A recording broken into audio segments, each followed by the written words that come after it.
I am so pleased to see so many familiar faces. This is great.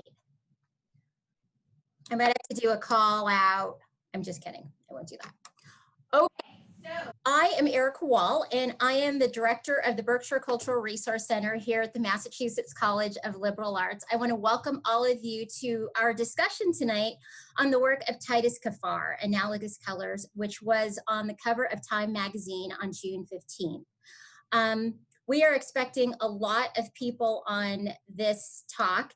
And so before we start, I am just going to lay down the ground rules a bit and see if that will help. This is, again, my first time doing visual thinking strategies virtually.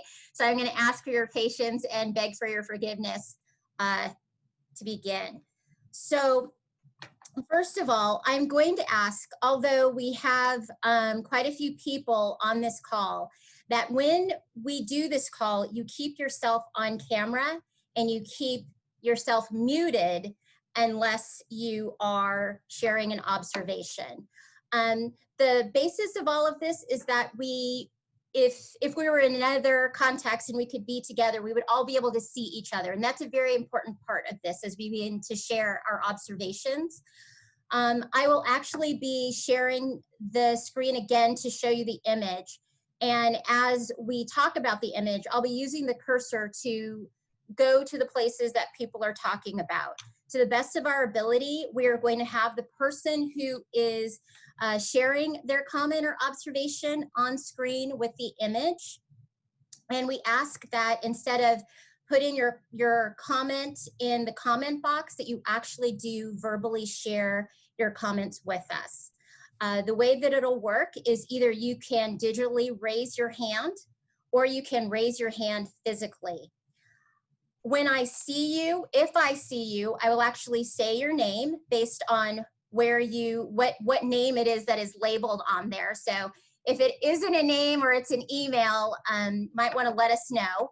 And then we will unmute you and you can share your observation. If you've had your hand raised and you still haven't been addressed or called, then simply send a message to Veronica, Veronica has just moved. There she is. Veronica is waving her hand. Veronica is the manager of Gallery 51, and she is helping me facilitate tonight. Oh, I love seeing so many people I know. Okay, so anyway, I am really excited about this. But in any case, I would like you to physically raise your hand, digitally raise your hand, or send a message to Veronica letting her know that you'd like to share an observation. Hopefully all of you received my email so you know a little bit of how this works, but we are here to share our observations in order to find the intersections and deconstruct this work together. I am an art historian, I'm an educator, but philosophically, I believe that we learn together as a group by participating, not by me imparting the knowledge. So that is a lot of what this work is about too, Titus Kaphar's work, and we'll talk a little bit about that as well. We'll have this conversation for about 50 minutes or so, and then we'll have a discussion that brings together what the experience was about and talk a little bit more about the work itself. So for those of you that just joined us, again, I'd like to ask you if you would please keep your camera on, keep yourself muted. Unless you have an observation, raise your hand digitally or physically, and either myself or Veronica will call your name out and then unmute you so that you can participate. And I think that's about it. Does anybody have any questions for me or Veronica before we begin? We're expecting about 40 people on this call. Usually a VTS talk is about 10. So we'll see how this works. Anybody have any questions? And I'm going to ask the people one more time, unless it's physically impossible for you to be on camera, that you actually put yourself on camera. I was just going to jump in for logistics. When the screen is shared by Erica so that you can still see each other, but also the image itself, there's an option at the top that says view options. If you go to side by side, then it's going to allow you to see the image that Erica shares along with everyone's thumbnails, just so that you can see each other still while we're talking about the piece.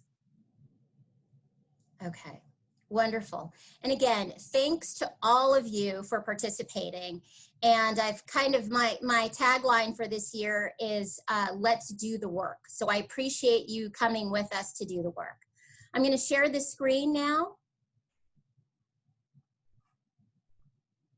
Okay, can everybody, and if you cannot see, let Veronica or I know through chat, see the image. So let's just take a few minutes to look at the image.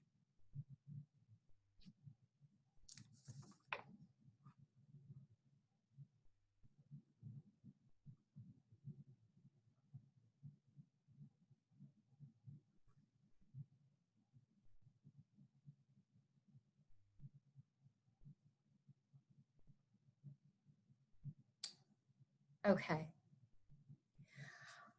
Titus Kaphar is the artist, and the title is Analogous Colors.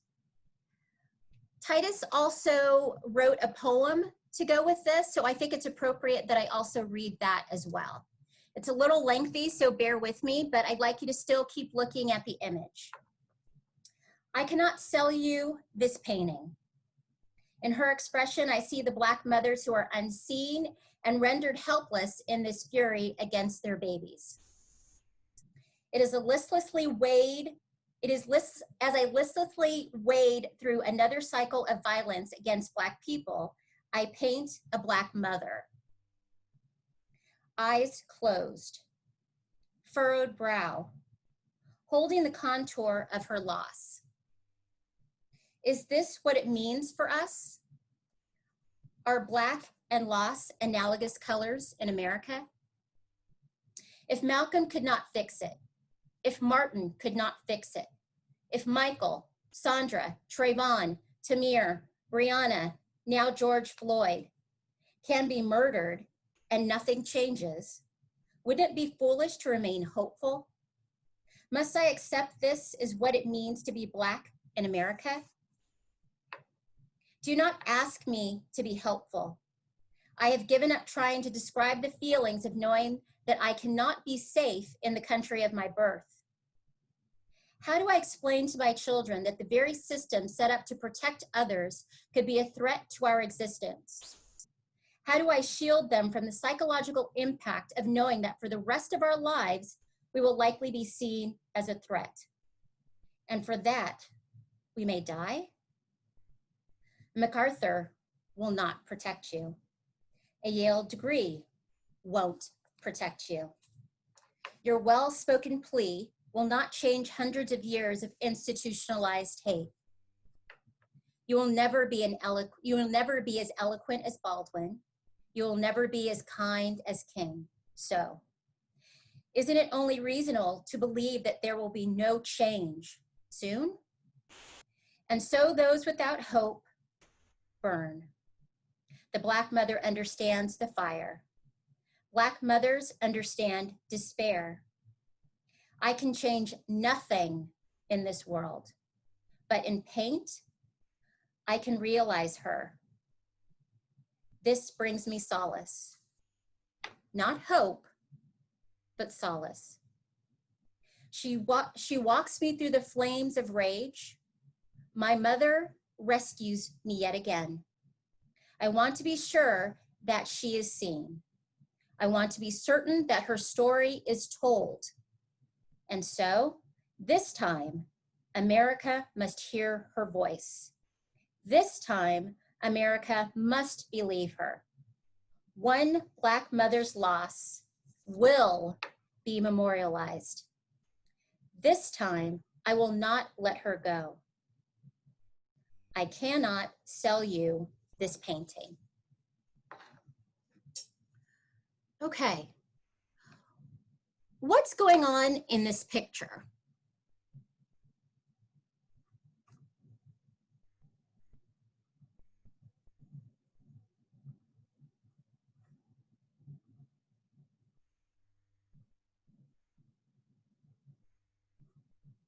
Anyone going to be brave enough to share a comment with me? What's going on in this picture?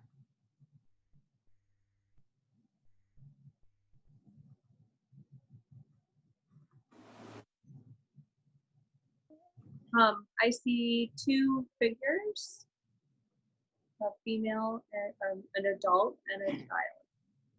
Thank you. Amanda sees two figures, a female and a female adult and a child. What do you I see the Madonna. Okay. All right. Sorry. That's okay. Just give me one moment. I just want to make sure that I understood what Amanda said. She sees a female adult and a child. Amanda, what do you see that makes you say that? I see a person, and I see the silhouette or the outline of a child. Okay. So Amanda says that she sees the silhouette of a child, and that's what makes you say it's a child. Okay. What more can we find? I heard someone else. I'm sorry, I didn't mean to cut you off. Hold on, Nancy, I'm trying to get the audio to connect for you. There you Hello? go, Nancy. You should be there. Okay. Among the things I see, which is a lot of things, is a Madonna and child classical image with all the pain, like some Madonnas in art history have been painted, knowing the outcome for Jesus having been sacrificed. And I'm also very wondering about the blue hand, which seems like a ghost or something. Okay, Nancy, let me stop you first so I can make sure I understood exactly what you said. So Nancy agrees with Amanda that this is a child in an adult's hand, and Nancy says that this is the mother and child. It is a classical Madonna image, which alludes to the idea that the child may possibly is going to die. And he is curious about the blue hand. Nancy, can I ask you, what do you see that makes you say specifically that it's a classical image of Madonna and child? Well, it's what I bring to it. Mm-hmm. My background, Mm-hmm. art history, Western art. So that's how I read it, and it gives it levels of metaphor, as I just expressed. Okay. You know, I'm even looking at the hair as some sort of halo, but that I'm reading into things that I bring with me, obviously, to this. I see the child is not there. I mean, it's like you said in the poem, I think there was a line. Okay. The absence I can't remember it exactly. And it made me see it as absence rather than something else. Okay. So Nancy is saying that the idea or the image is classical based on your understanding of art history and the classical renderings of mother and child. You're also saying that you see that this is a silhouette, which I think Amanda had also alluded to too. And you are talking that there's like this ghostly idea, that which again infers this loss, which also Titus Kaphar mentioned in his poem. And you were wondering about the blue hand and why that was there. Is that correct? Yes. Good. What more can we find? Juliana. Whoops. Apologies, everyone. First name,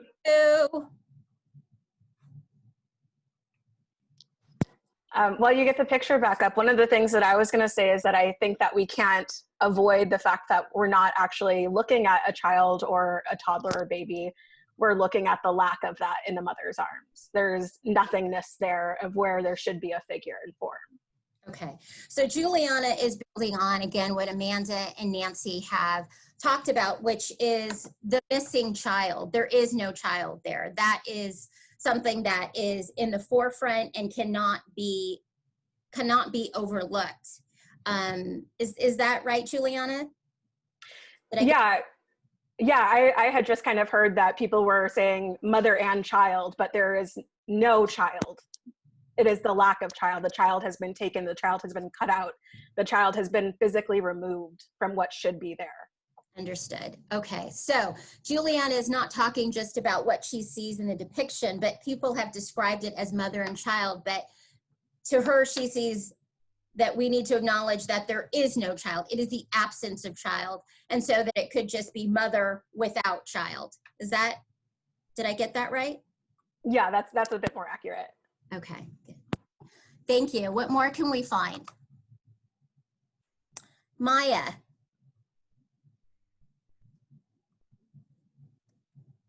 Hi, Maya. Because I do agree, it's a mother and a child for that relationship, you know, that love, and I react to this with the loss of hope. And I don't know. I know we're just analyzing that, but I find this. The more I analyze it, the more I feel there's like a loss of hope.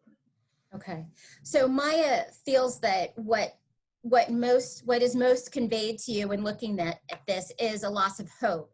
And I think Nancy had also discussed that idea that there was this sense of despair on the mother's face. And so you and Nancy both feel that this is not just a mother and child or mother without child. This is conveying a sense of despair and loss of hope.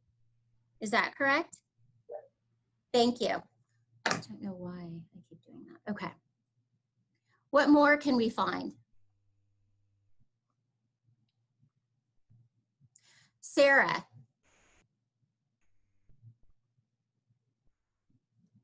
Hold on, Sarah. We have to unmute you.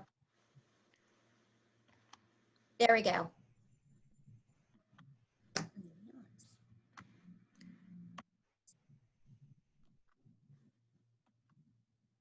All right, I'm trying to get it to unmute, but it's not taking it. It was there for a minute.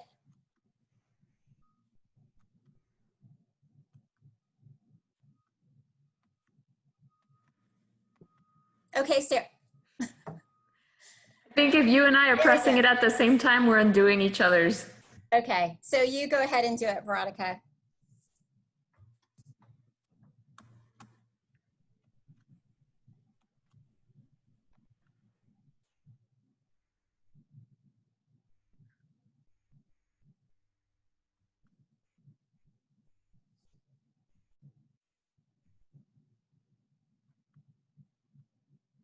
Okay. Not getting anything. If you want to Yeah, try I'm it. going to try doing it.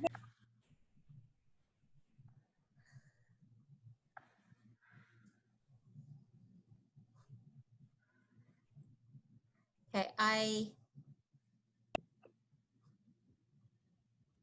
Okay, can you hear me now? yes. Okay. Hi, Sarah. It sounds like a television ad. In the background, there's something in the background. There's a figure or there's something that's behind the screen. Are you talking here? Yes. Okay. And then there's the landscape behind that. Okay. And you get the feeling of your typical farm country, landscape. And then there's something, I can't discern it really clearly, but there's something behind her, just directly behind her shoulder. And further, I totally agree. It's like a metaphor for the void of missing a child, or just the void of that that figure not being there. Okay, so you are agreeing with Juliana about the missing, it's a mother and no child, that there's a Yeah. void that is missing. But you're also trying to decipher or distinguish what's going on in the background. You see, Yes. you're talking about here, there is a landscape. You said it looks like a quote unquote typical landscape. And then here you're trying to figure out what this area is right here. Is it a figure? Is it, and I can't discern it clearly. So I'm going to ask you two questions. What do you see that makes you say that this is a typical landscape in the back of her right here? Well, typical in terms of farm country. I can't clearly see if there's a house or farm country or that type of.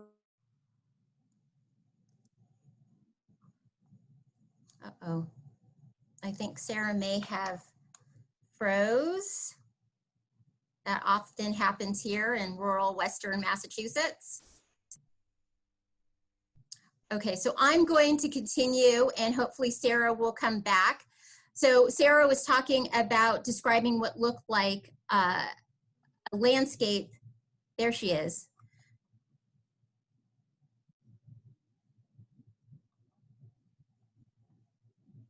I can see that she's still talking. Okay, there. It's going back and forth. That's okay. Okay. I'm gonna keep describing what it is you were talking about, and then we can try and come back.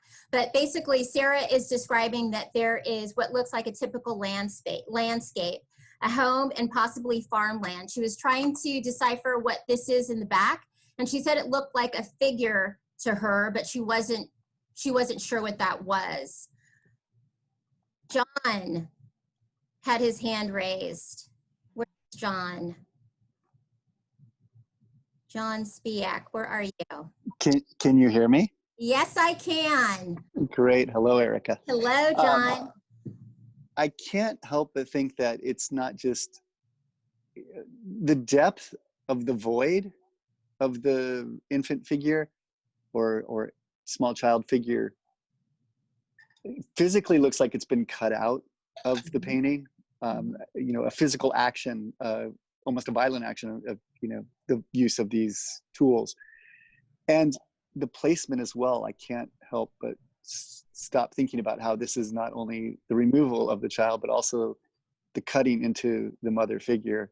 And, you know, there's this hand, the right hand over the placement of the heart, that is, there's an absence there. There's a complete absence of not only what would be the figure, the small figure that this person would be holding, but also the physicality of removal from their own body. And I just am just amazed by this painting. I mean, it's haunting.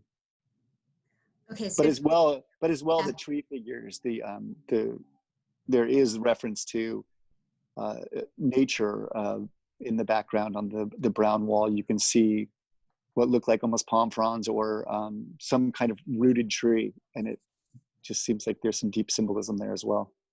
okay, so John, I want to make sure I got everything that you said. There are a couple of things that I'm going to break down, but first, you seem to agree with what Juliana had identified first, with the missing and the loss, but you were specifically talking about the way in which the artist did this, that there is almost something about this cutout that he has done that says to you, almost kind of reinforces this, or makes me think of this idea of violence, something that has been taken violently away.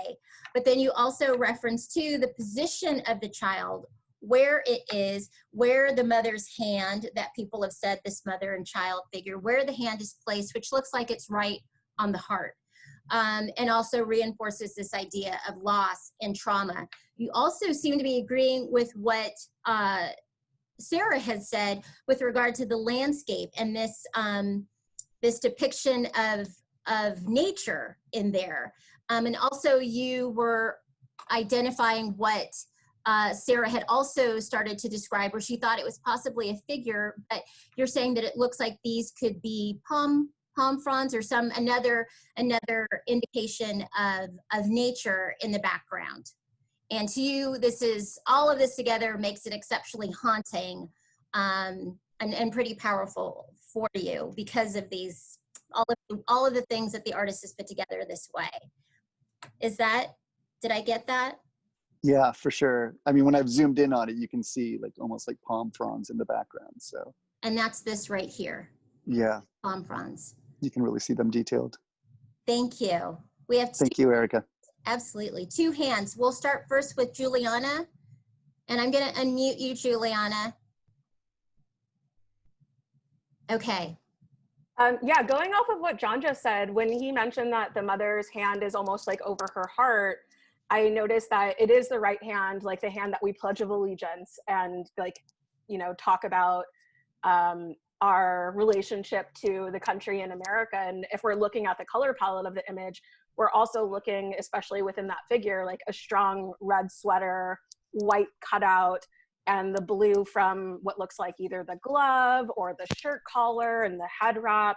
So we're seeing those kind of subtle plays with color and patriotism within that as well. Okay, so building on what John had said, with the placement of the hand on the silhouette of this missing child, you're also talking about the color palette, and when the placement of the hand when we do the Pledge of Allegiance, that there is something alluding to patriotism in here. And that palette of the red sweater, the blue in the background, the white border, again speaks to you of patriotism. And this was intended to again convey this idea of, it sounds like almost you're talking about the contrast of this patriotism and this loss of a child within this portrait. Did I get that right, Juliana? Yeah, talking about like the patriotism of what the Black community has been going through, of trying to work up and be a part of that, like the society that we as like a country have told them to be a part of, but all that has done is continue the pain. So you're saying this is questioning how Black people as a group could actually pledge their allegiance to this nation, given their experience here. And that's what the artist is speaking to. I think that that's a part of it. Okay, thank you, Juliana. What more can we find? I saw Vicky, then Nina. Vicky, I'm gonna unmute you. Hi, can you hear me? Yes. Hi. Hi. This is wonderful. Thank you for having this event. Thank you for coming.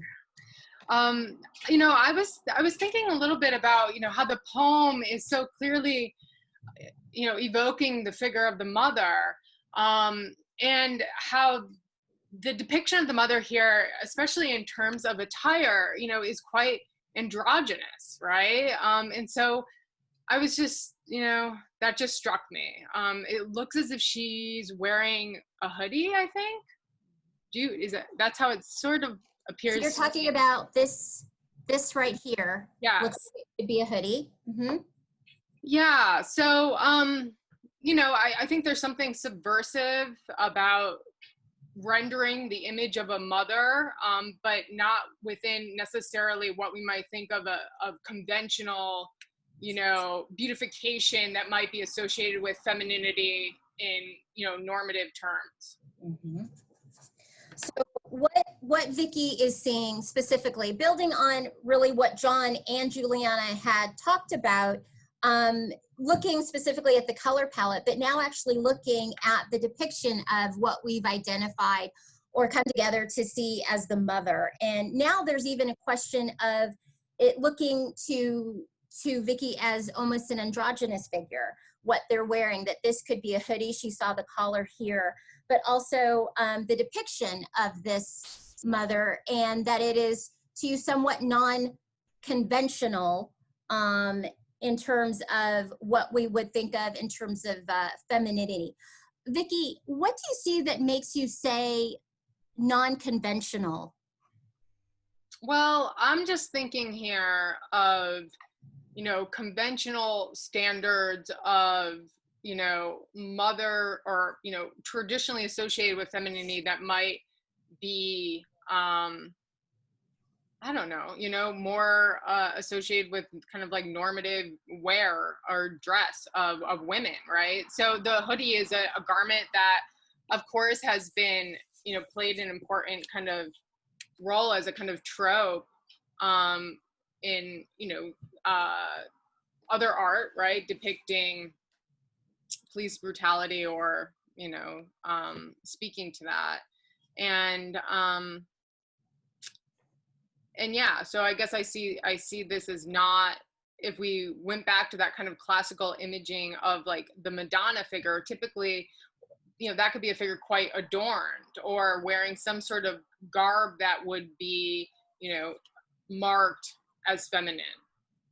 Okay, so we're going back now to when Nancy first shared her observation, and she referenced the Madonna and Child and the classical based on her understanding of the art history canon and her experience with art. And now Vicki is talking about that in contrast to that depiction, specifically looking at the like the normative wear, or also depictions that you feel that you've seen maybe of African Americans, or kind of this idea of talking about the hoodie. And you said the hoodie. I want to make sure that I understand correctly. Looking at her clothing, and this right here makes you say that idea of the hoodie. Is that correct?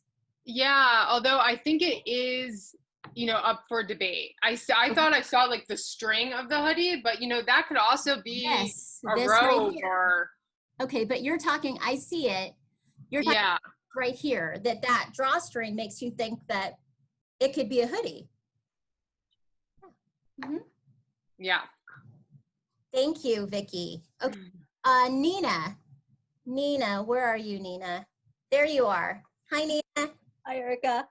Going a little farther into symbolism here, as I've been sitting and looking at the painting, it also brought back to me how many years women of color have taken care of white children. And the emptiness that is sometimes brought into their hearts because they often are separated from their children to do it if they come from other countries and things like that. So that's another level that I went into as I was listening to everyone talk and looking very carefully at the painting. Also, that shadowy figure over her shoulder, to me, probably shows there, almost looks like someone crucified. With the pole going up and down and stuff too. Right so here? Yeah. Is that what you're seeing? Okay. Yeah. And then the only other thing, when I was listening to Titus's TED Talk, and he talked about the things that they're in the picture that aren't seen, I got curious in this one about the two items to the side. It looks like there's a box, or it could have been a microwave on the left side. Here, right? Yeah, here. and that little green thing there on the right side. And I got very curious because I know there are no accidents in a painting like this. So I'm curious about those two things. Okay, Nina. So the first thing that I heard was Nina is now referencing what she sees might be, could possibly be, or makes her think about women of color, specifically African-American women, who have cared for children historically, and that historically have cared for white children and had to do that. And the compromise with it is that they were not there for their own children. So it makes you think about that. You also talked about what Sarah had talked about before, which is this area. I think we're all trying to figure that out. You mentioned shelves, which we see here. John had talked about the palm leaves, the palm fronds, and this also, along with this side, was possibly alluding to nature. And you said that you see a pole here that could be maybe referencing crucifixion, because I'm thinking that you're saying this because there's this cross between the shelves and this line here. But you also brought up that this, where she is, it sounded like you're saying it could be possibly a kitchen, if there were a microwave here, you see this counter, and then you notice this little item here that you said it is definitely not probably a mistake. This little green something or other here. Actually, you pretty much substantiated all of that. I was going to ask you that second question, but I don't think I need to. Did I get that right, Nina? Yes. Thank you. I know I saw another, Phil, I'm going to unmute you. I'm going to try. Hi, Phil. Hi. I think the thing that I keep coming back to is how kind of strange some of the formal elements are, and I think that's not an accident. I think that there's like an attempt here maybe to make it feel extremely claustrophobic, to really like minimize the depth of field. I feel like the grayness of the landscape out the window feels almost like a stone wall, although I know I can see that it is actually a landscape, but it feels almost like a rough hewn stone wall. And I think the palm leaves of the wallpaper are I assume intentionally not in perspective with how that corner is working. So it feels like instead of like that corner receding into space, it feels like a flat texture. And the shadow cast by the mother's body into the void where the infant should be is the light that's casting that shadow is on the opposite side of her face from the light that's on her face. So these two scenes are not in the same three-dimensional space, I guess. All of that just makes it feel very claustrophobic to me. Okay. So Phil, there are a couple of things here. So Phil is struck by a unique sense or use of, or depiction of formal elements that it seems not in correct perspective for a couple of different reasons. And you talked about it being a unique use of it. You talked about it looking as though it were very claustrophobic.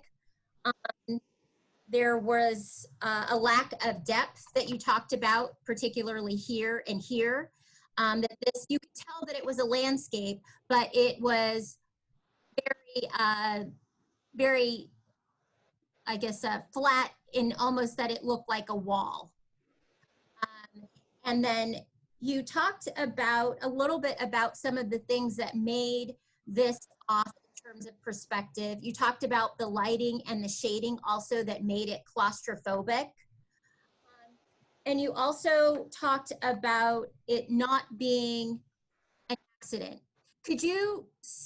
What do you see that makes you say that, not necessarily it wasn't an accident, but that it was on purpose? The things that you described, what do you see that makes you say that it was done purposefully?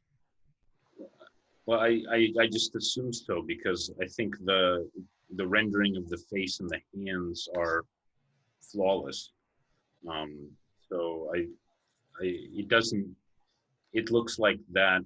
It's just incongruous that the draftsmanship would be that perfect on the figure, and like that there would be some kind of accident in the background. It just doesn't feel like it's an accident. It feels like an intentional. Okay. So you're actually saying the skill of the artist and the flawlessness of it makes you think with confidence that these were intentional. All of the things that you pointed out to us were intentional because of the skill and the mastery that you see in the painting based on what you described. Is that right, Phil? Yep. Thank you.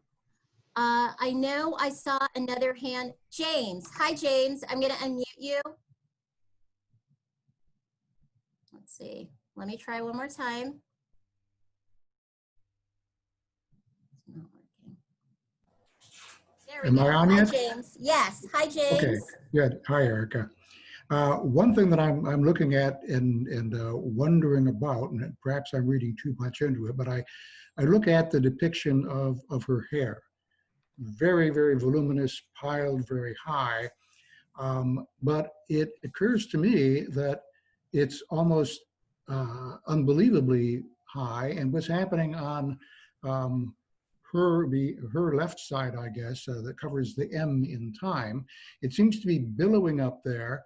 And then what it reminds me of greatly is the kind of terrible smoke that arises in a conflagration, perhaps in a military attack or a burning of oil, because her hair changes color and changes texture, and reminds me of what you see in some of these battlefield kind of things. And I'm wondering if perhaps that he's conflating this rising and translation of hair into the aftermath of flames in some kind of terrible burning, and that is why it's sort of dissolving, becoming kind of softer and turning this blue-gray. And I'm not sure that's just the effect of it being transposed or in front of this window, but it looks an awful lot like smoke to me. Okay, so James has made an observation specifically looking at the mother figure that we've talked about here and the hair. And I believe it was Nancy and maybe Sarah that also talked about the hair. And again, this idea of the classical image of the Madonna with the halo. James is talking about how high the hair is and this billowing effect. And to you, you feel as though the artist may have created this depiction intentionally to talk about, or it looks as though that is the effect of burning, something happening, an explosion. The hair, it changed color, it changed texture, and it's almost this smoke effect that makes you say that. Is that right? She's burning interiorly, feeling this intense fire within her, this pain, and this translates into visually here as a metaphor that her hair is actually turning into smoke.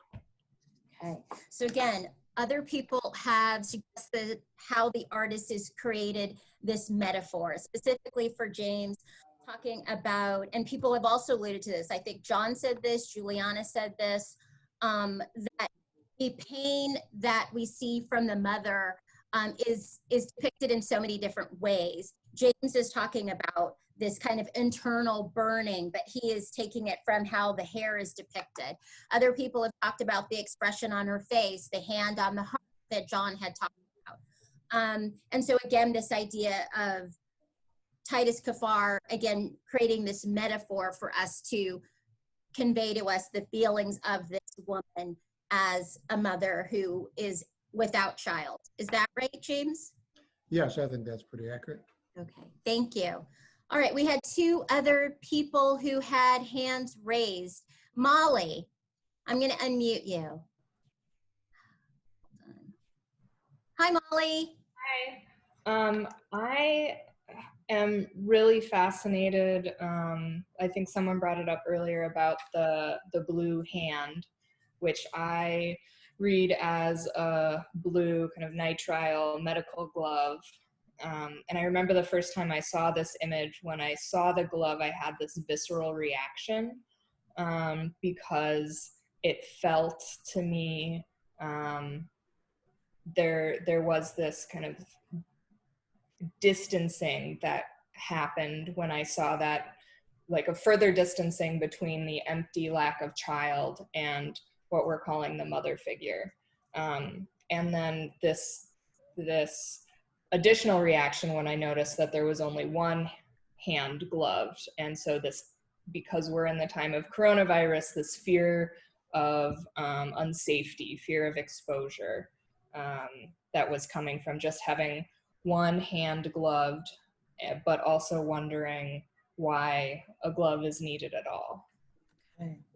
So Molly is going back to one of the first inquiries made, which was Nancy. Nancy had talked and asked, she was curious too about the glove. And Molly looks at the glove and it makes her think of a blue medical glove.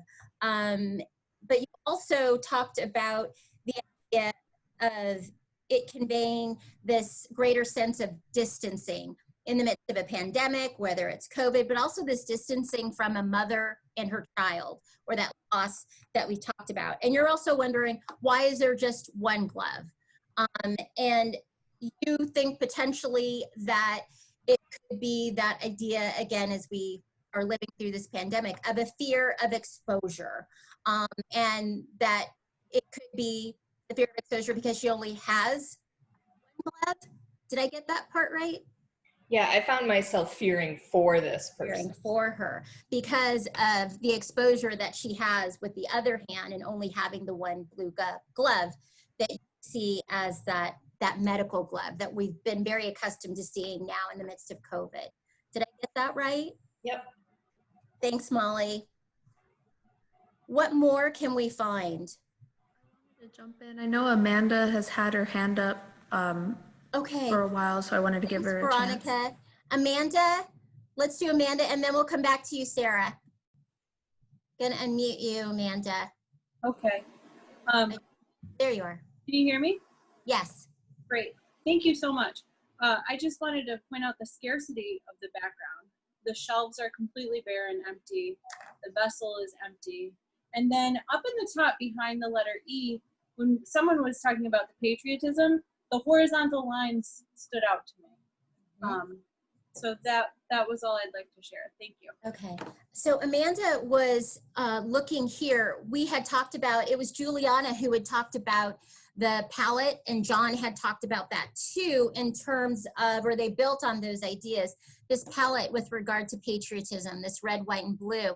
And so Amanda is now saying that she sees that reinforced with these stripes that could allude to the American flag. Is that right, Amanda?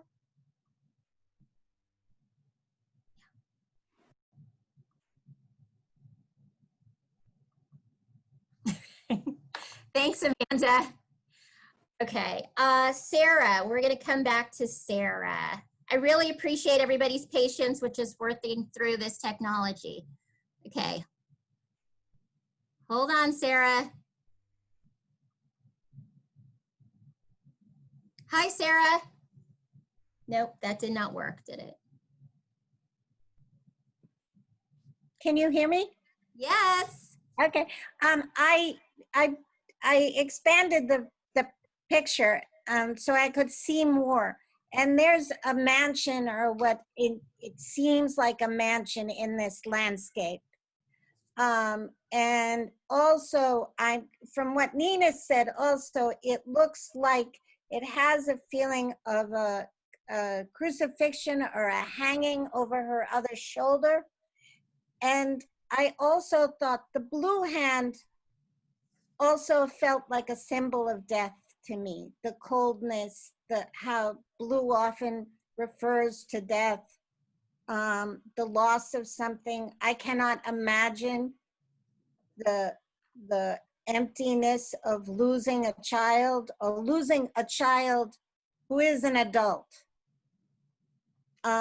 in what we've experienced, particularly in the last few weeks, but historically, forever. Okay. I think we got Sarah right before she froze. Okay. So Sarah has said that, again, she alluded back to the landscape in the back, and she talked about seeing a mansion. She also talked about what Nina had identified, which was, again, these straight crossed lines here. And she thinks that it possibly alludes to not just a crucifixion, but possibly a hanging. She also talked about the blue hand. And for Sarah, it was a little different than what Molly had seen. She talked about the blue hand being symbolic of death, but also the coldness that comes along with the idea of death. And particularly, again, it reinforces what so many have said, John, Juliana, this idea of loss of a child, which is so overwhelming and so traumatic. Sarah, what do you see that makes you say that that house here is a mansion? It looks ginormous. It looks big. Looks big to you in It comparison to looks like classical. It looks very classical, like your stereotypical vision of a mansion. The chimneys. I didn't see it initially till I expanded the photo, but it takes up a lot of space in the landscape. Okay. And it's the only one around. It's the only house there. Okay. So for a couple of different reasons. One, just the scale of it in comparison to the landscape itself. It is the only structure there. And so again, with that land around it, it definitely speaks to you of mansion. And then you also talked about this idea of not just a crucifixion that Nina had alluded to, but what do you see that makes you say this idea of lynching or hanging? Well, initially, when I saw the shelf, I thought, I didn't read it as a shelf. I read it as a platform with that line going down the middle that Nina talked about as a cross. So initially, I saw the idea of the shelf as a platform more than a shelf.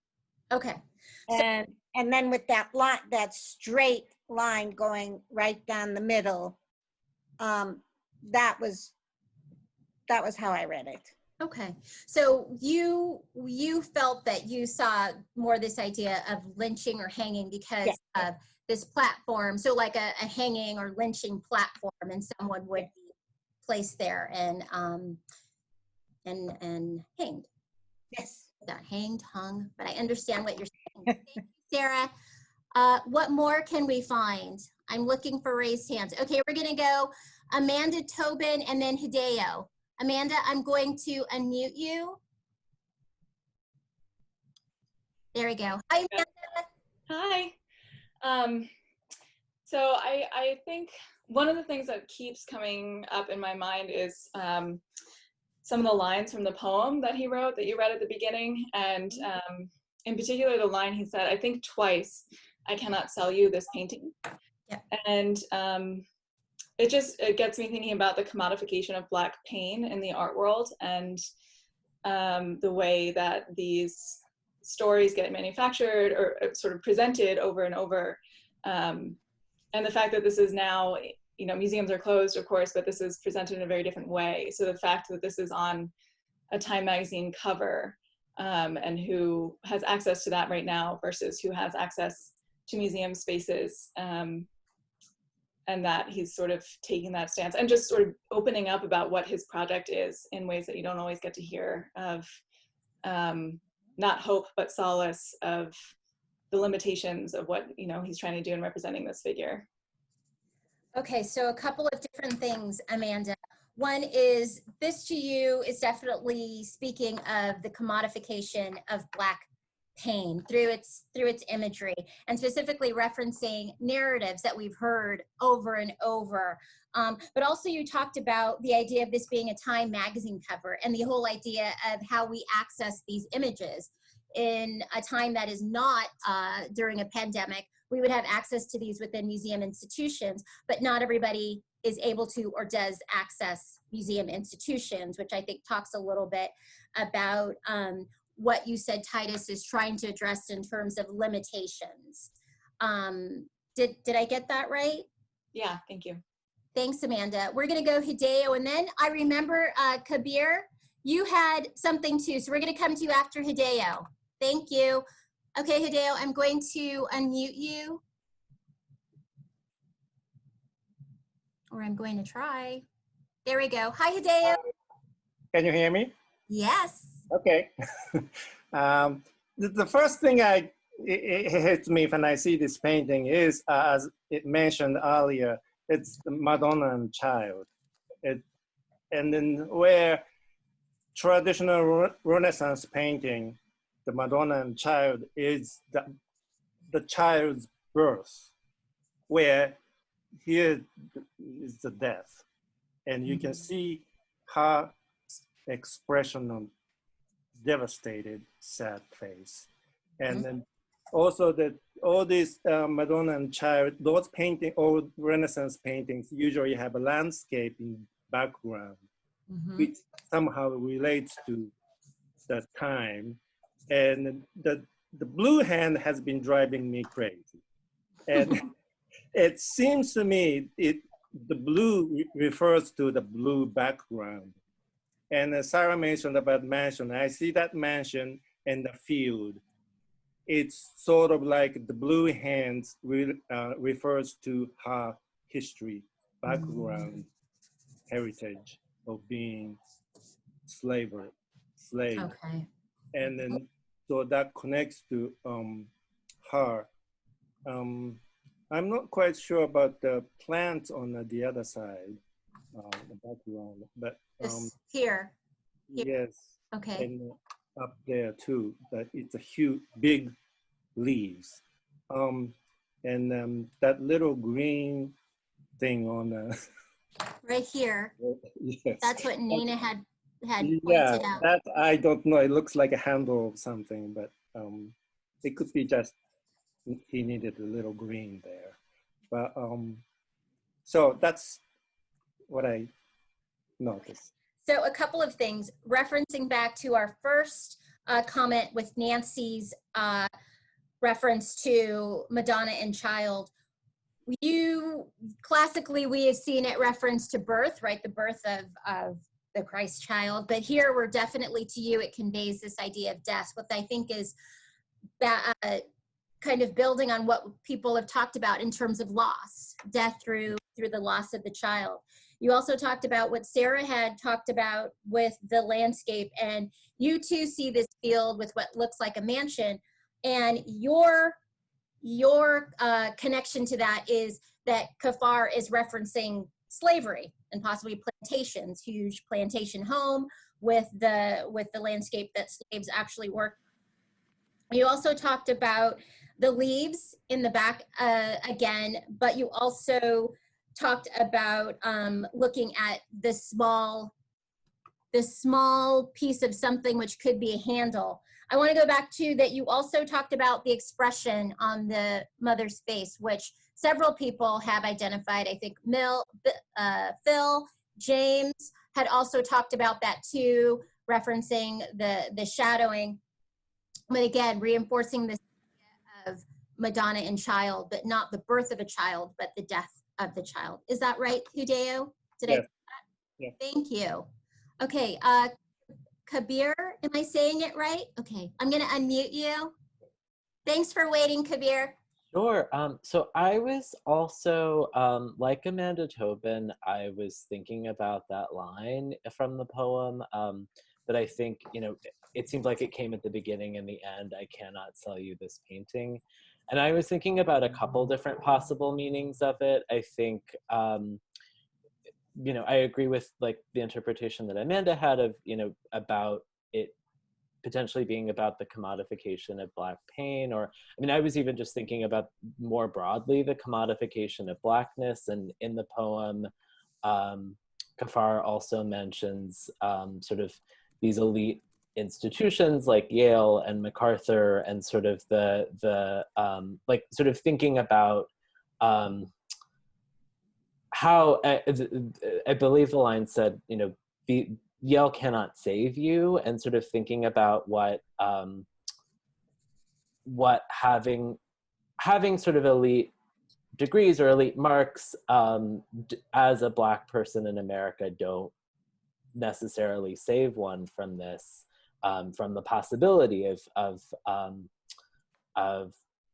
being murdered by police or being murdered in another instance. And then also thinking about another possible meaning of that, of the I cannot sell you this painting as just addressing a potentially white audience or a potentially non-Black audience, and thinking about, there is so much pain that seems to be expressed in this painting. I see it in particular through the mother figure's face.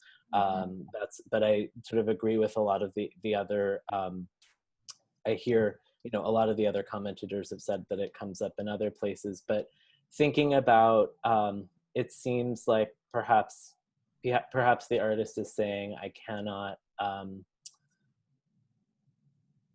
this painting is not necessarily going to it's not going to convince you if you are not already convinced that there is a problem in the US. Okay, so a lot of things, Kabir. I'm gonna go. Sorry, that was long. No, that's good. I want to make sure that I get it. So really piggybacking on what Amanda had talked about, looking at this idea, and I don't think that I mentioned it as much as I should have, referencing the poem at the beginning, I cannot sell this painting to you. And looking even more about the concept of commodification of Blackness. She talked about it in terms of access, but you're even thinking about a couple of things. One, that he's also talking about Black people. I was going to use the word privilege, right? So I think that there are even those of color, specifically African Americans, who have gone to Ivy Leagues, who have won the MacArthur Award, but still there are no exceptions to the trauma and the pain, right? So there are no one is left out of that within the Black community, despite whatever advances you have made. But also you talked again about this message, and you talked about this idea of who is the audience. Is this conveyed to, and I think that going back to what Amanda had said, commodification, is this a message that you are sending to educate white audiences, or to show sympathy to a Black audience? What is the purpose? But then again, it comes back to this idea of what he's most conveying to you, and I think what most people have talked about, is this sense of pain. You see it on the mother's face. He's conveying these different layers within that, and a metaphor for a lot of different things. But to you, at the end of the day, it still is reinforcing the pain of this mother. Did I get that, Kabir? Thank you. Okay, we are going to take maybe 2 more observations, and then we're going to have kind of our follow-up conversation. So I'm going through Nancy. This is perfect. We go right back to Nancy. I'm going to unmute you, Nancy. Hi, Nancy. Hi. A lot of disparate thoughts, but I want to go back to something I said about the hand in the beginning, which I see as her right hand is her real physical hand. I see the blue hand as gently somehow getting the child to the other side, it's sort of like a ghost-like thing. It's very gentle. Both of them are gentle, loving. And I sort of see, why I see, of course, the sort of plantation interpretations of this scene in the far. It does relate to sky and heaven, and etc. And I also think that combining all this, the Madonna and those points and lots of other points that have been made, that I can't sell this painting, to me, it's really the spiritual, it's a spiritual, religious fact. It's almost like, we now have Duccios of Madonna and Childs in museums, but they originally were for devotion and religion in the best sense of the word. Spiritual, maybe solace, as he said. And I see this as that, and in that way, it has a higher purpose than sitting in a living room or a gallery, in a way. And just one more thing, I see, the more I've been looking at this figure, who until someone mentioned it, I hadn't even seen on the back, and I did see the lynching kind of thing, but I also see the plant part on the left, right where her arm is. It seems to me like a rope. Yes. And it seems to me like even this one that goes like a crescent moon laterally could almost be, you know, those backs that have been brutalized, you know, with rope. So I do see, of course, he has the past, the present, and a future that is settled for this beautiful baby. But I'm not sure I see hope so much, but I do see this reality, to me, reality. So Okay, it's beautiful. And I congratulate you for really bringing together a lot of people in a very interesting conversation. Well, it's my pleasure. Wow. It's my pleasure. Thanks, Nancy. Okay, so let me see if I can get, and then after this, Amanda. First of all, Nancy is going back to one of the first things that she talked about in her observation, which was the blue hand. But she sees this as a gentle hand. We've talked a lot about this silhouette, this ghost figure of a child, and she thinks that this blue figure could actually convey this idea of a gentle helping this child of hers crossover, that there is a spiritual quality to it. She agrees with a couple of people. I think Hideo and Sarah had talked about the depiction of a plantation, and I think that's what she referenced in terms of Titus Kaphar talking about the past, the present, and our future. And that the blue almost in this background, I think it was kind of almost a stone color blue that Phil had talked about too, references or connects to this blue hand. She's thinking more about this idea that we've all referenced in terms of Madonna, and it really conveys an image that is more spiritual. And talking about it within art history, these sorts of Madonna figures were placed in spiritual or religious spaces, right? And for places of devotion, which is quite a bit of a contrast, although there's this sense of spirituality that we're feeling, this idea of soulless. But in that may reinforce the idea that Kabir and Amanda were talking about, that this is not for sale because it should not be, it was not meant to be consumed that way. That this could be for us to reflect or to devote, this idea of this mother and her loss. And then she also talked about what some people have described as these, like a natural feature, leaves, but also she saw this rope here, and the way that it's curved also made her think about kind of this slavery reference, or maybe of like a back being scarred by a whip.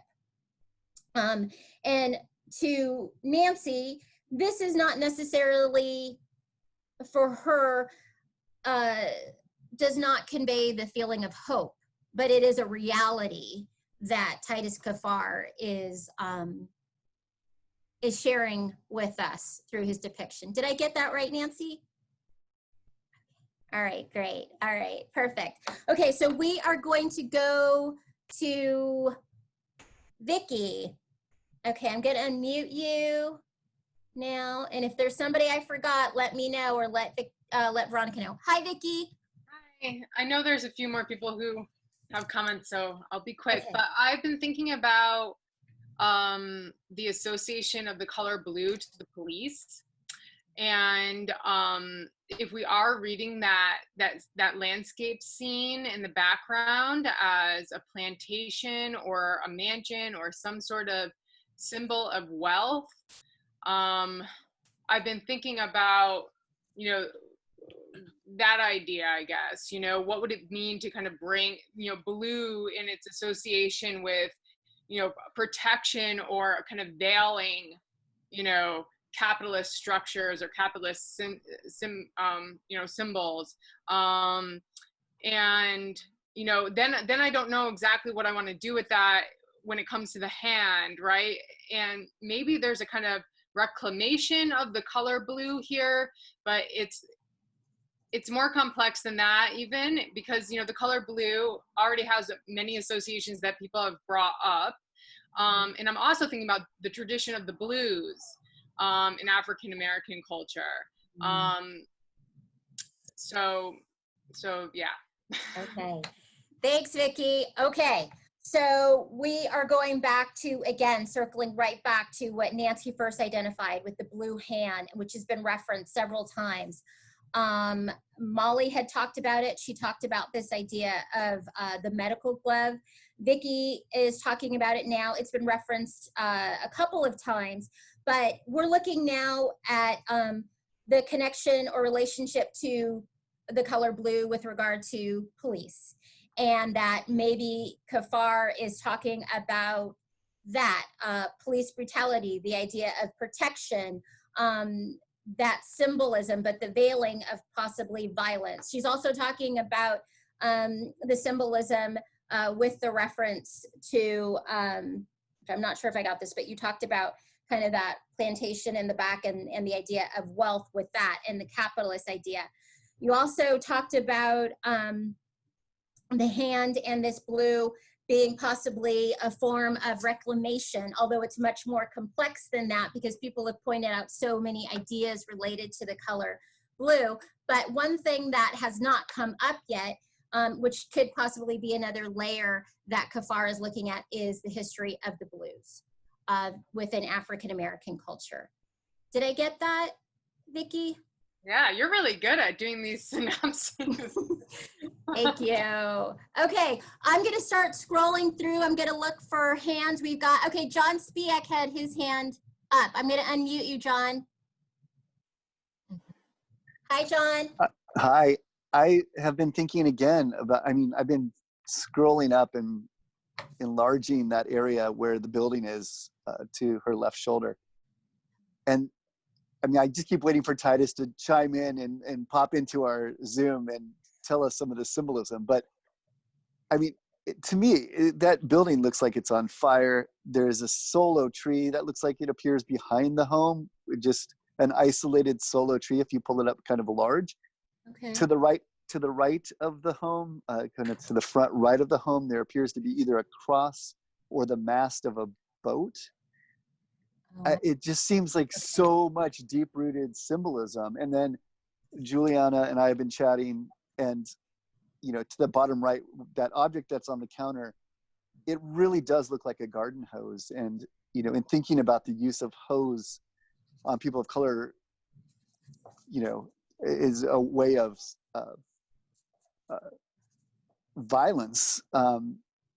You know, those historic images of being sprayed with fire hoses too. Actually, even current protests where they were using that same technique, which is unbelievable that they're still using those same techniques. But I guess it's unbelievable that police shootings are still happening every day. So the violence against the body at a level that there's so much symbolism in this. I would love Titus to jump in and say, hey, here's what I'm thinking, because it's great. Yeah, we'll it's have to such an amazing piece. I know Bridget Cooks came in on the conversation for a little bit, so we'll have to get her input. So a couple of things. John is coming back to the building in the background that several people have talked about. Sarah, Hideo, and several people, but going back to the symbolism of that. And you're also talking about this idea of fire and burning. And you pointed out a couple of different things. Unfortunately, I can't see all of them. But it goes back to what James had talked about when he alluded to this concept of fire and burning and the violence. The violence in so many different forms. John talked about what he thinks this is, along with Juliana and their discussion, that possibly it is a garden hose and the way in which the hose has been used as a weapon during protests and uprisings even now, as well as in the past, which again goes back to what Nancy was talking about, that Titus is talking about past, present, and future.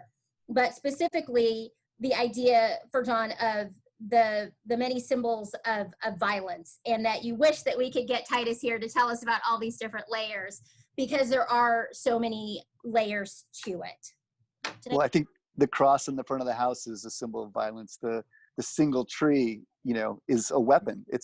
These things have been weaponized against individuals for a long time. The single tree, this idea of Lynchings and yes, and all of these things that have been weaponized against Black people. Okay, thank you, John. Try and get Titus in on one of these one day. Okay, who else have we got? I am going to take two more. And Juliana are going to finish it for us. I'm going to go with Juliana, and then I'm going to come back to you, James. Hi, Juliana. Hi. Yeah, I wanted to talk about, I think it was one of the Amandas brought it up, of the idea of how these narratives of Black pain have been reiterated so much. And within that, I was kind of tying the garden hose on the right, and then what looks like, I think, an empty glass vessel of some sort on the left. And those kind of made me think of a couple of different things. One being the water crisis, of course, of Flint, Michigan, where they still have no clean water. And then also the massive effects of environmental racism on the impoverished communities and communities of color.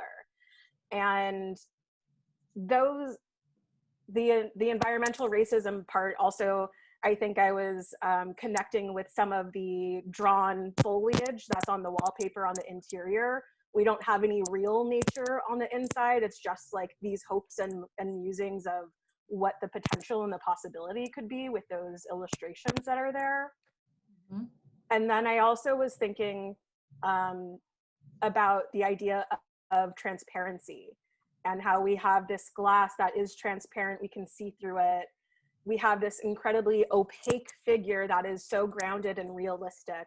And then that wall is so transparent, and we're seeing that figure, that shadow in the back. And is that someone watching over them? Is it surveillance? Is it the fact that the Black community always has to be on guard and looking over their shoulder and out to protect them? So I think that that kind of transparency of the culture, lack of transparency from other outside, like political or government, all of those things I think are parts of the message as well. Okay, there's no possible way I'm ever gonna get all of that. I'm going to try. First of all, Juliana is referencing what Amanda had talked about in terms of this reiterating of Black narratives. She also is looking at some of the imagery that we're seeing in here, talking again about referencing not only the race, not only racism with socially and politically, but you're talking about environmentally too. What someone had referenced here, I think, had said that that's possibly a microwave. Juliana is saying that she sees it as a glass vessel, which could be referencing the water, the contaminated and toxic water in Michigan.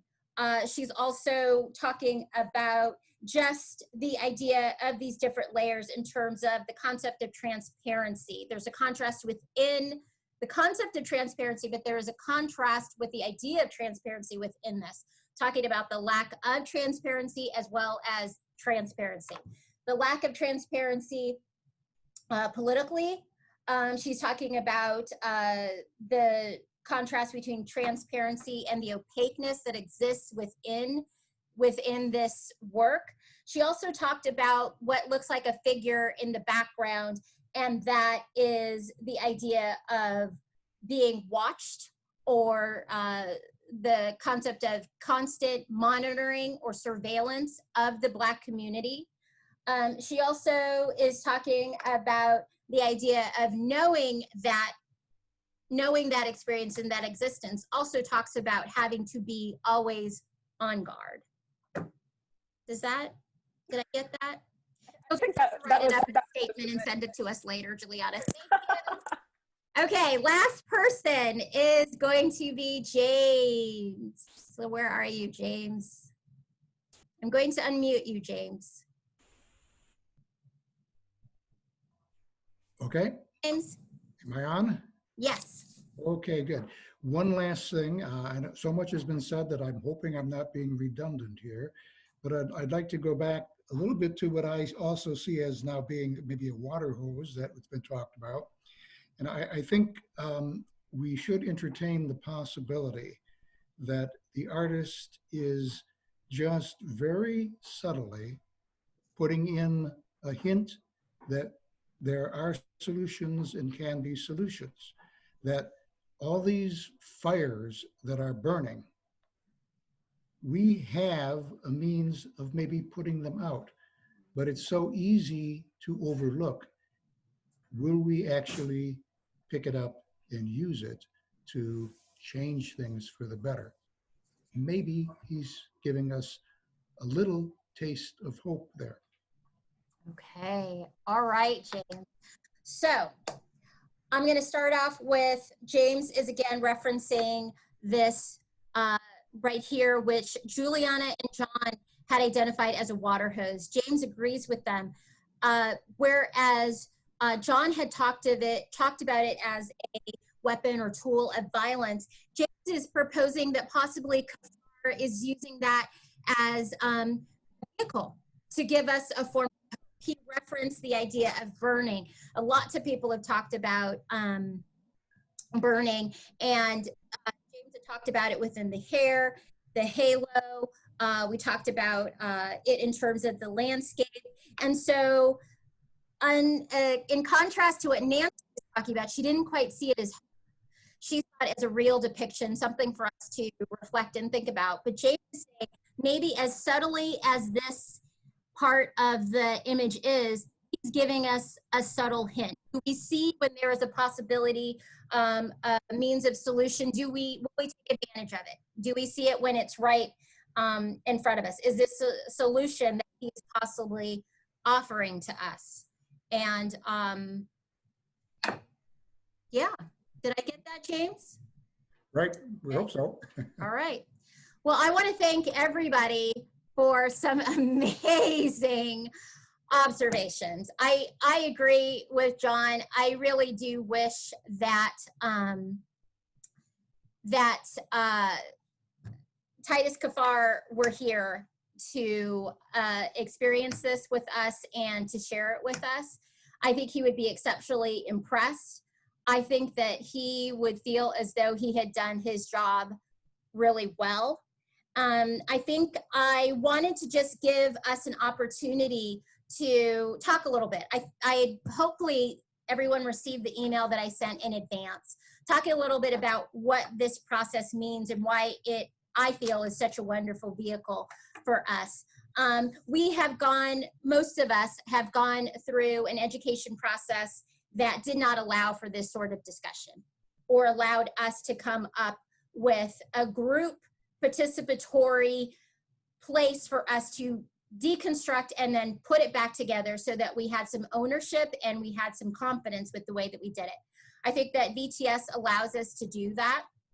And the one downshot of that, and I'll say that having used it in museums, I'm sure some of my colleagues agree that most people come to institutions like Mass MoCA that we have here or lots of different museums and expect to receive the information.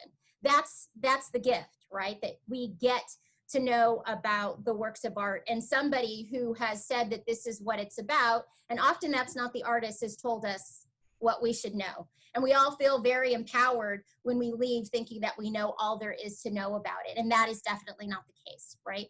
So this is an opportunity for us to look at it critically, but also share ideas without judgment. Because I don't know if you've ever been in a classroom where you got the answer wrong. I don't know how that makes you feel, but usually for most children, it's quite depleting. And this is about not doing that. This is about encouraging us to work together to construct something that is substantiated in what we see and that we can build upon those ideas. And that really is the key to the discussion that we need to have very uncomfortable conversations about race. We're at that place now. But there are lots of different vehicles like the work of Titus Kaphar that help us to do that. I don't know if you noticed while you were listening, but what people are saying is about who they are, where they're from, their belief systems, their experiences, all of that comes out in all the observations that were made here today. And so what usually happens is at the end of these conversations, someone says to me, so what's the work really about? And usually I say, well, we just talked about that. Because really, you just said what the work is about. A lot of people leave very, leave as though that's not enough for them.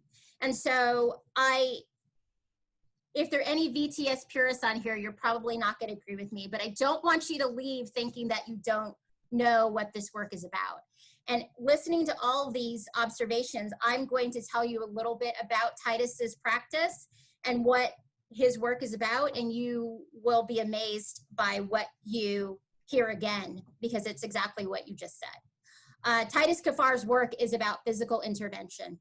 It's about manipulating the canvas. John Spiek talked about that. He talked about the idea of cutting something out. That's exactly what Titus does in lots of different ways. He is definitely a student of the classics and the Renaissance. He looks to that. But does he agree with the narrative that's constructed? Absolutely not. And Phil talked about his unique use of elements, of formal elements. He turns it upside down on purpose. He makes us try to explore and ask those questions. He is about suppressing histories and reconstructing them. And he's also talking about what we see as accepted narratives. So again, we reference the ideas of what we know in art history, but we talked about it in the present context and how what we're going through right now is the dialogue that he's creating for us. He's reconstructing what we have accepted or believe is the narrative or the story. This is his second time cover. The first one he did was in 2014. It is a commission, and it was done when Michael Brown was killed. But now I think that you can tell, if you were able to take a chance to look through any of the work that I showed you, that this is definitely a departure. He's looking more at the contemporary figure. And he does create a visual metaphor for social separation of the Black and the white world. Everything that we discussed was basically about that. I feel like there were so many times when people said things that were exactly what Titus talks about when he explains what his work is about. Like many artists, especially contemporary artists that deal with difficult subject matter, it's not going to be laid out for you. There is the need to do the work. Which again is why we shouldn't rely on the knowledge being imparted on us. We have to go out and search it, explore, and then come together and talk about it. He is about multiple points of view. And I think, again, that is what we did. He gives you an opportunity to look at it from different ways. If I don't think that what Nancy said about the real depiction versus what James said about this idea of hope are two different point of views that still both make a lot of sense, I don't know what does. I think that's what Titus Kaphar is talking about and tries to do through his work. He is about encouraging questions and the understanding that the story is not complete. It's literal and it's figurative, but this story and this depiction is clearly incomplete. You know, Juliana was the first one to talk about this idea of not just mother and child depiction, but this loss. There is something missing in this picture. And that's what she talked about. And it's really revealing what's been lost and what we don't see in the written history. I think all of us look to reference something, but I think that most people of color are looking for what's not written in history, what is not part of the canon. Those are the things that we should be looking for. We know what's there, but it depends on who is writing it and what we're able to reference when we have an artist like Titus Kaphar. You know, I think that if you haven't, hopefully you read the article that I sent you from the current Gagosian Quarterly. Titus Kaphar is with Gagosian Gallery, but Bridget Cooks has written several articles on Titus. And I think that this is what we're trying, she will document his work and it will be part of the canon. But unless someone, and Bridget is that person who understands and is there to do that documentation, and I'm talking about people of color documenting people of color's work, it will not exist. And I think that this is what we need to keep in mind when we talk about, again, these difficult conversations with regard to race, that we are not talking about the exclusion of anyone and who matters. It's about the inclusion that we matter. And so I think that this body of work, although it was a commission, is actually very similar to his latest work, which is Tropical Space. The use of a very different palette, very vibrant colors, but also talking about very emotional and psychological trauma for these mothers. When Titus started that series, he had to reconcile that he kept going back to these women depicted as caregivers, which is what Nina had talked about, and that they were not caregivers. He had to work his way to understand that this was about Black mothers and the loss of their children, not the caregivers, but these Black mothers and understanding their trauma. And I think that it is this work in which he wanted there to be an understanding of the collective trauma and that their voices would be heard. And I feel like all of what you had talked about was just that, the amount of anguish that people felt that this work was conveying. But I think first and foremost is the idea that these children are being lost, that there is, that it is foreshadowing for these Black mothers that there is a possibility that their child may die. And I don't think that he can figure out any other way to explain that. And I think this is part of the last part of, or one part of his poem, and something that he said to Time magazine that I wanted to share with you. He said that I have given up trying to describe the feeling of knowing that I cannot be safe in the country of my birth. How do I explain to my children that the very system set up to protect others could be a threat to our existence? How do you shield them from the psychological impact of knowing that for the rest of their lives, they will likely be seen as a threat? I don't know how many protests that you've gone to, but if there's one sign that I've seen way too often, it's the idea of a mother saying, at what point does my child go from being cute to dangerous? And I think that that's really what we're talking about. How do you convey that sense and how do you explain that? I feel like what we've talked about here, a lot of people have alluded to things that we could have conversations about beyond this. But I just wanted to share a little bit with you about Titus and the motivation behind his work. And I also wanted to thank all of you for participating, because it takes a lot to put yourself out there and share your observation, because it is a part of you. So I wanted to really thank all of you for participating. I know we're over time, and if you have to leave, I completely understand. But if there's anybody that would like to stay and share their thoughts or their comments with us, we will stay on with you.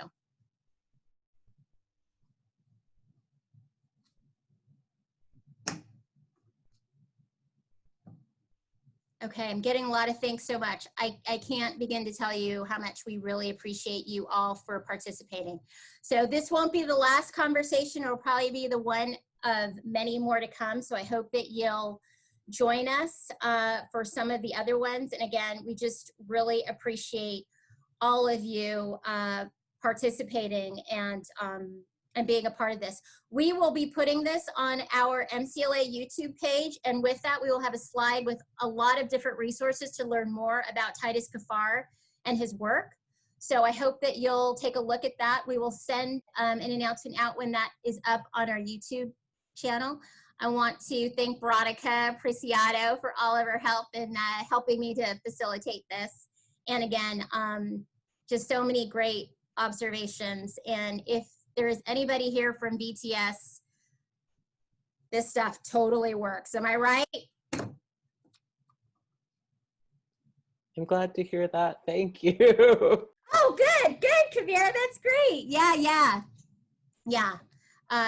We big fan of it, and we'll definitely. I've been using it for a long time, and we'll continue. So yeah, so we hope to be doing some stuff with you guys soon. Thanks, Vicki, John, Hideo, Sarah, Juliana, Phil, Georgia, Nancy. Thanks, everybody. Sarah. Awesome. Cool. Be well, everybody. Be safe.